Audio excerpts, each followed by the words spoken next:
శ్రీకాకుళం జిల్లా ఇచ్చాపురం సోంపేట మండలం రాజాం గ్రామానికి చెందిన డొక్కరి చిరంజీవి మందస్త మండలం జిల్లోండకు చెందిన కొర్రాయి సునీత అనే యువతి గత కొంతకాలంగా ప్రేమించుకున్నారు.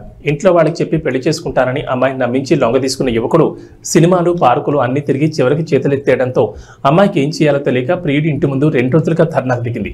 విషయం తెలుసుకున్న వాళ్ళ చిన్నాన్న అమ్మాయితో కలిసి పోలీస్ స్టేషన్లో ఫిర్యాదు చేశారు.